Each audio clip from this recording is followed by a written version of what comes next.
Welcome back. If you're just joining us, you're watching the news at 10 live from our Lagos studio. A reminder of our major stories. Shiite leader Sheikh Ibrahim El-Zakzaki alleges poor treatment in the Indian hospital where he and his wife are receiving medical attention. Federal government faults allegations. Family of one of the 3 policemen and a civilian killed by soldiers in Taraba demand justice as investigative team from the defense headquarters visit state to unravel the circumstances behind the incident. President Buhari restates resolve to tackle banditry and kidnapping in the country as he meets with persons displaced as a result of attacks in Katsina State. And China describes anti-government protests in Hong Kong as near terrorism.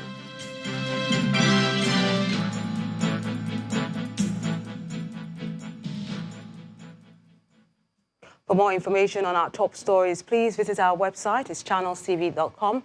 YouTube.com/channelsweb has videos of all our shows. Now, here is a picture sent in. It's a ship on fire at the Lagos Anchorage this evening.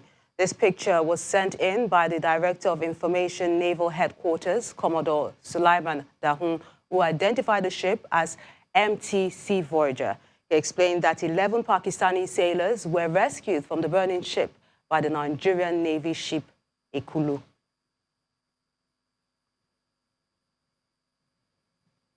Now, let's get more perspective on a rather disturbing issue bordering on extrajudicial killing. And joining us live from our Abuja studios is the Executive Secretary of the National Human Rights Commission, Mr. Anthony Ojukwu. Pleasure having you with us. Thank you. The latest incident of killing allegedly by soldiers in Ogun State comes on the heels of the Taraba case. Are you disturbed by this development? Yeah, of course, it's quite disturbing that instead of reduction in extrajudicial killings, we seem to be witnessing a rising trend of extrajudicial killings. So it's worrisome because each one is a flag on the protection and promotion of human rights in Nigeria, and it worries the Commission that this trend of situation is increasing. You had the brother of one of the slain policemen in Taraba State demanding justice. How would you advise they go about getting justice in this matter? Well, and that is the good side of the whole story now, because from the presidential directive, it is very clear that there should be accountability for any extrajudicial killing. You can see that the authorities are now trying to unravel the circumstances surrounding that extrajudicial killing. And that has sent very clear signals. You can also see that the case in Isheri is being quickly investigated to make sure that those behind the extrajudicial killing are brought to justice. Now, the most important thing is that wherever there is human rights violation, let there be accountability for it. In the case of Taraba now, the clear directives are there that whoever is behind that should be unraveled, and justice will take its course by being taken to a court of competent jurisdiction, and the person is tried, and if found guilty, the person will face the wrath of the law. The same is the situation that will happen in Isheri if it is found out that, yes, the allegations are true, that those soldiers were implicated in the extrajudicial killing. They should face the law. Now, that is a heartwarming story. If we have a situation where every human rights violation is investigated and those behind it are prosecuted and dealt with, that's the most important thing. It is not possible to say that there will never be any human rights violation, but the most important thing is that if anybody does violate the human right of others, takes the life of others, the person has to face the law. And if we do that, that will also discourage future violations, and it will bring closure to the families.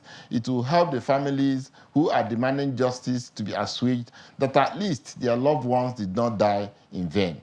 Now, so that is what we should encourage. Anybody who violates human rights should be accountable for it. Now, Mr. Ojukwu, where does the NHRC come in? in helping them secure justice? The NHRC comes in making sure that things are not swept under the carpet. We make sure that the monitoring goes on. We participate in the proceedings. We'll show our presence in the proceedings to monitor the investigations going on.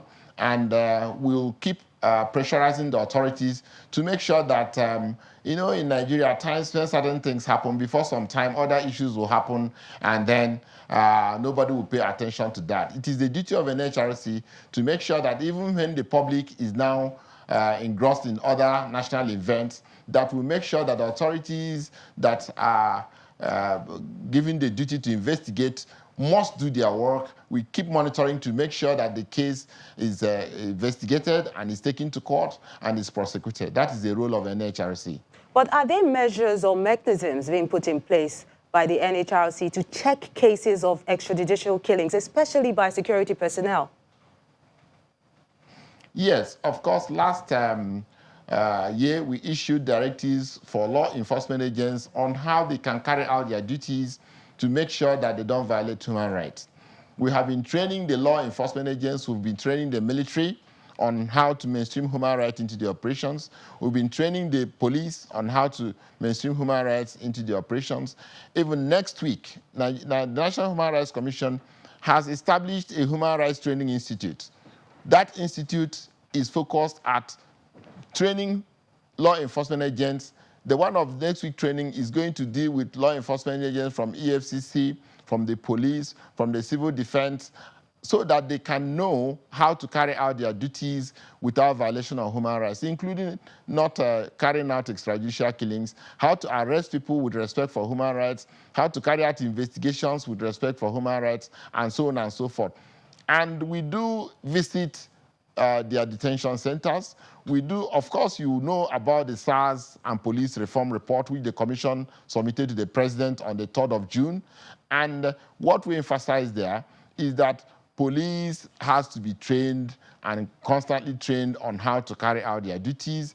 Those who have been found to have extrajudicially executed orders or tortured people or extorted people, we have recommended various ranges of disciplinary action and prosecution against them. And we also recommended that the government should empower the NHRC to at least once a year carry out oversight, public hearing of all allegations of maladministration or wrong law enforcement procedures by law enforcement agencies, especially the police, to make sure that that day of accountability must come. If an officer decides to, on his own, go to violate human rights, let him be sure that one day an HRC will investigate it and recommend their prosecution or punishment. So we have institutionalized this now, and it's going to be a yearly event for the NHRC going onwards. Mr. Anthony Ojukwu, it was a pleasure sharing your thoughts with us on the News at 10. The President has given residents of Batsari local government area of Katsina State the assurance of his resolve to curb the activities of bandits. President Muhammadu Buhari mentioned this today when he met with internally displaced persons in the local government.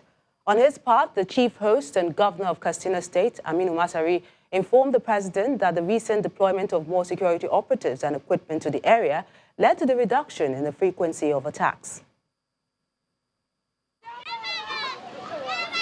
President Muhammadu Buhari arrives at Batsari local government area of Katsina State, accompanied by Governor Aminu Masari. He's here to meet with displaced persons, largely made up of women and children, and also sympathize with them over the recent cases of banditry, kidnapping, and cattle rustling in the area. The chief host, Governor Aminu Masari, informs the president that the recent deployment of additional security personnel and equipment to the area has reduced the frequency of attacks. Recent resurgence in Katsina and other northern states caused the Northern State Governors Forum to establish a security subcommittee under my chairmanship to review the security situation in the region and provide a couple of suggestions to the federal government. President Buhari speaks to the people in the local language with a promise to tackle insecurity in the state.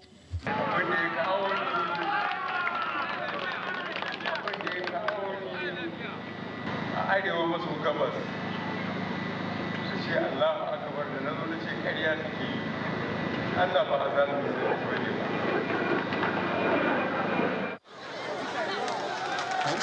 Keita local government is another area the president visited, this time to inaugurate the 32-kilometer Shinkafi, Yandaki, Gafia, Abdulawa, Dankaba road project.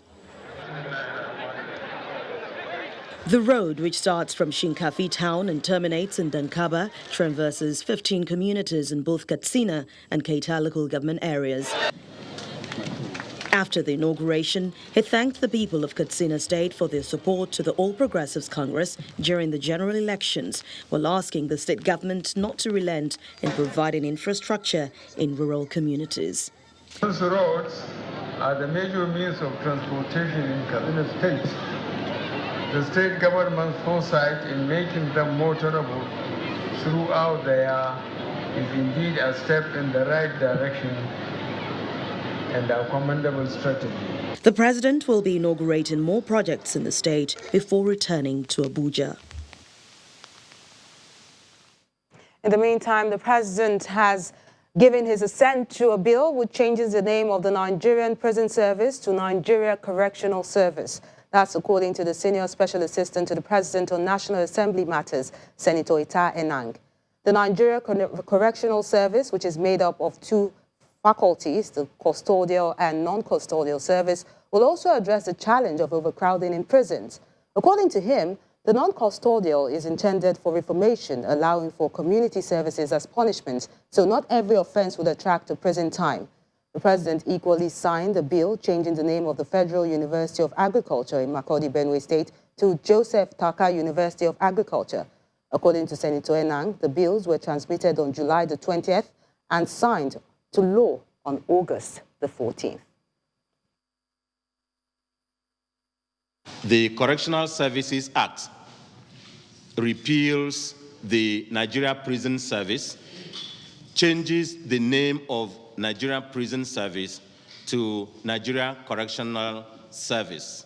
Then the prison service is to, while you are there, identify causes why the person may have committed the offense and take steps at reformation. The service is to also teach the inmates one trade or the other. That trade can generate money, and that money, the person who is involved in producing that, which produces that money, is entitled to 1/3 of the money. The other third will go to the correctional service. The other 1/3 will go to the Consolidated Revenue Fund of the Federation. They are to have farms. They have to have technical institutions. They are even to establish other institutions. They're even to collaborate with the existing institutions. When the News at 10 returns, economic analyst Bismarck Rwani clarifies impact of President Buhari's directive to the central bank banning forex for food import. That's on Business News. And China doubles down on Hong Kong's anti-government protesters, says action is near terrorism, and that's coming from our London bureau in Around the World in 5.